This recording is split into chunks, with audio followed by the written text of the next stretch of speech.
कि भगवान श्री राम की परीक्षा लेने का क्या भुगतान भुगतना पड़ा मैया सती को। श्री राम के चरित्र पर संदेह करने से सती को क्या हुआ, क्या गति हुई माता सती की। गोस्वामी तुलसीदास जी कहते हैं कि एक बार तेता जुग माही, एक बार तेता जुग माही, एक बार तेता जुग माही, एक बार त्रेता जुग माही, एक बार त्रेता जुग माही। शंभु गए कुंभज सिपाही, शंभु गए कुंभज सिपाही, शंभु गए कुंभज सिपाही। शंभु गए कुंभज सिपाही। एक बार की बात है माताओं, कैलाश पर्वत जैसे उच्च शिखर पर विराजमान भगवान भूत भावन शंकर भगवान के मन में एक दिन इच्छा जागी। कैसी इच्छा जागी? भगवान की कथा सुनने की इच्छा। कौन सी इच्छा? भगवान की कथा, श्री राम कथा सुनने की इच्छा जागृत हुई भगवान शंकर के हृदय में। तो आज भगवान शंकर कुंभज ऋषि के आश्रम में, कुंभज ऋषि के पास जाने लगे कथा को सुनने के लिए। जैसे ही माता सती ने जाते हुए देखा, भोलेनाथ से हाथ जोड़कर प्रार्थना करने लगी, स्वामी कहाँ जा रहे हो? भोलेनाथ ने कहा देवी कथा सुनने। क्या कहा भोलेनाथ ने? देवी कथा सुनने। जब कथा की बात भोलेनाथ के मुख से सती ने सुनी तो सती का दिमाग खराब हो गया। मैया सती ने कहा, बोले स्वामी आप और कथा, राम कथा? हाँ, क्यों? सती ने कहा कि राम कथा के अगर कोई रचयिता है तो वो आप हैं। राम कथा की रचयिता कौन है? भगवान शंकर। राम कथा किसने रची? भगवान शंकर ने। गोस्वामी तुलसीदास जी कहते हैं कि रची महेश जना मानस राखा, रची महेश जना मानस राखा। श्री रामचरितमानस की रचयिता भगवान शंकर होकर भी कथा के प्रति प्रेम देखिए। श्री रामचरितमानस की रचयिता होने के बाद भी आज वन में कुंभज ऋषि के पास कथा सुनने के लिए जा रहे हैं। सती ने कहा कथा सुनने जा रहे हो, ये भी बता दो कि किसके पास जा रहे हो। तो भगवान शंकर कहने लगे, शंभु गए कुंभज ऋषि पाही। कुंभ यानी क्या होता है माताओं? कुंभ मतलब घड़ा। घड़ा, घड़ा देखा है? मटका। तो सती मैया ने सोचा कि कहाँ आप ज्ञान के समुद्र, कहाँ आप ज्ञान के सागर और ज्ञान के समुद्र घड़े के पास कथा सुनने जा रहे हैं, कुंभ के पास कथा सुनने जा रहे हैं। ये बात सती को कुछ हजम नहीं हुई। मैया सती ने कहा भोलेनाथ से, स्वामी एक बात बताओ, आप इतने बड़े ज्ञान के समुद्र हैं, समुद्र होने के बाद आप एक घड़े के पास कथा सुनने जा रहे हैं, क्यों? भगवान शंकर ने कहा देवी याद रखना, मैं समुद्र अवश्य हूँ, लेकिन जब भी व्यक्ति को प्यास लगती है तो समुद्र का जल हर कोई नहीं पी पाता, हर कोई समुद्र का जल नहीं पचा सकता, क्योंकि समुद्र का पानी खारा होता है और जब भी हम पिएंगे तो हमारा बीपी हाई हो जाएगा। इसीलिए समुद्र का जल हर कोई नहीं पचा सकता। प्यास किससे बुझती है? बोले घड़े के जल से। कुंभ के जल से। इसीलिए भोलेनाथ कहने लगे कि कुंभ के पास जा रहा हूं, कुंभज के पास जा रहा हूं। माता सती कहने लगी स्वामी मुझे भी अपने साथ ले चलो। अब सती के हृदय में तो पहले से ही संशय आकर बैठ गया था कि देखे तो भगवान शंकर से बड़ा ज्ञानी कौन दुनिया में दूसरा पैदा हो गया जो इनको कथा सुनाएगा, है? भगवान मेरे पति तीनों लोगों के स्वामी ज्ञाता हैं, लोगों के देव हैं, महादेव हैं, और मेरे स्वामी से बड़ा ज्ञाता इस दुनिया में कौन पैदा हो गया जो मेरे स्वामी को कथा सुनाएगा। मैं भी तो देखूं चलकर।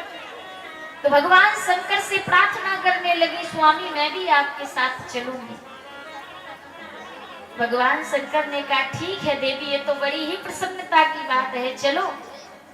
तो गोस्वामी तुलसीदास जी कहते हैं कि भगवान शंकर भी कथा सुनने जाते हैं और मैया सती भी कथा सुनने जाती हैं, लेकिन भगवान शंकर को गोस्वामी जी ने कितने शब्दों से संबोधित किया और सती को कितने शब्दों से संबोधित किया, गोस्वामी जी वर्णन करते हैं कि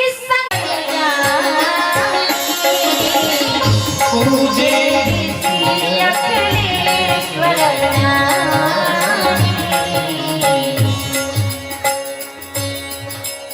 तो माताओं मैया सती भी साथ गई और भगवान शंकर भी साथ गए, लेकिन भगवान शंकर को कितने अक्षरों से संबोधित किया? बोले शंभु गए कुंभज ऋषि पाई। कितने अक्षरों से संबोधित किया? 2। शंभु, शंभु गए कुंभज ऋषि पाई।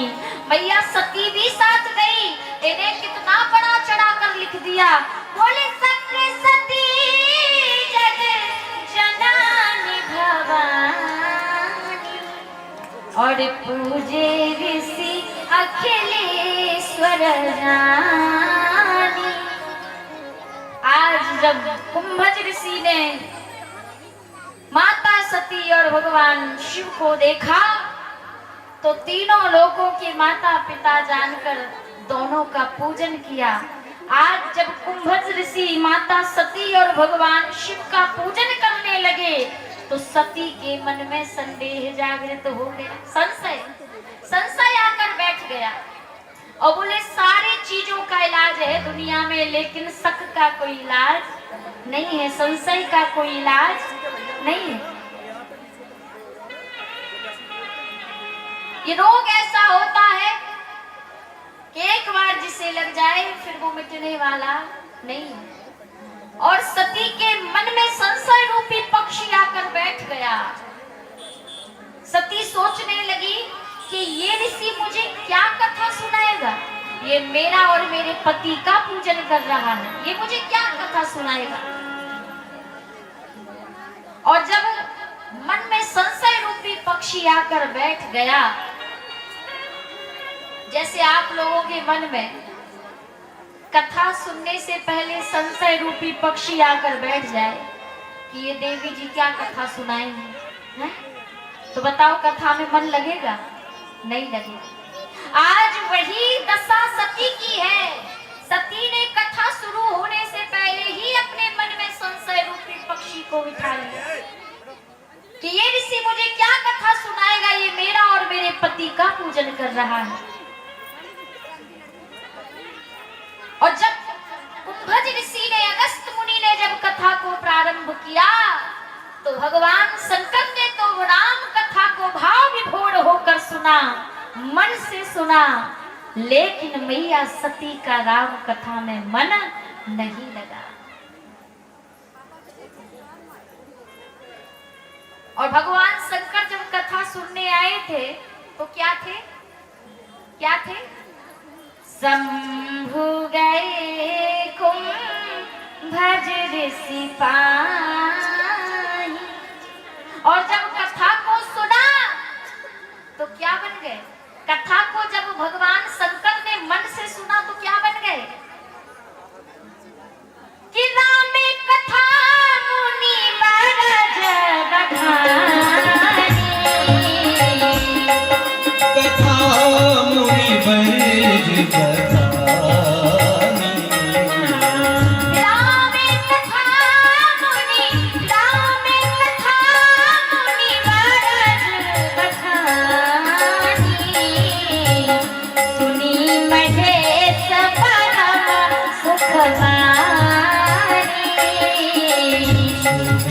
महेश परम सुख माहे। जब आए थे तो क्या थे? शंभु गए कुंभज ऋषि पाहि। और जब भगवान की राम कथा को मन से सुना तो क्या बन गए? सुनी महेश परम सुख माही। जब आए थे तो शंभु 2 अक्षर, और जब कथा को मन से सुना तो महेश बन गए 3 अक्षर। नामों में वृद्धि कर दी गोस्वामी जी ने। और जब कथा को सुनकर जाने लगे, लेकिन मैया सती ने कथा को मन से नहीं सुना। और जब मन से नहीं सुना तो जो गोस्वामी जी ने संग सती जगजननी भवानी इन नामों से संबोधित किया था, लेकिन जब मैया सती ने कथा को मन से नहीं सुना तो क्या रह गई? गोस्वामी जी वर्णन करते हैं कि मुनि सन पिता मांगे त्रिपुरारी। मुनि सन पिता मांगे त्रिपुरारी। चले वो भवन संग दक्ष कुमारी। चले वो भवन संग दक्ष कुमारी। जब आए थे तो क्या थे? क्या थे माताओं? जब कथा सुनने आए थे तो क्या थे? शंभु। और जब कथा को मन से सुना तो महेश। और जब कथा को सुनकर जाने लगे तो मुनि सन विदा मांगे त्रिपुरारी। शंभु महेश, महेश से त्रिपुरारी बन गए। और जो मैया सती आई थी संग सती जगजननी भवानी, और जब कथा को मन से नहीं सुना तो चले यू भवन संग दक्ष कुमारी। आज गोस्वामी जी ने संग सती जगजननी भवानी सारी उपाधियां छीन ली, फिर क्या बचने दी? बोले चले यू भवन संग दक्ष कुमारी। केवल अपने पिता की बेटी रह गई, बाप की बेटी रह गई, सारी उपाधियां छीन ली गोस्वामी जी ने। क्यों? क्योंकि बेटियों को अपने पिता की राह का बड़ा अभिमान रहता है। पति से थोड़ा खटपट हुआ कि चला, बैग तैयार हो गया, पिता के घर जा रहे हैं, और पता है कि मन नहीं लगना है, बच्चों को भोजन मिल रहा होगा, पति को भोजन मिल रहा होगा कि नहीं, 2 दिन रुकेंगी, मन यहाँ है, लेकिन गुस्से में, क्योंकि पिता का यहाँ का बड़ा अभिमान रहता है बेटियों को। बोलते हैं कि ससुराल में अगर तिजोरी भरी भी पड़ी होगी ना तो तिजोरी नहीं देखेंगी, और ससुर मायके का अगर टूटा बक्सा भी होगा ना तो कहेंगी हमारे पिताजी की निशानी है।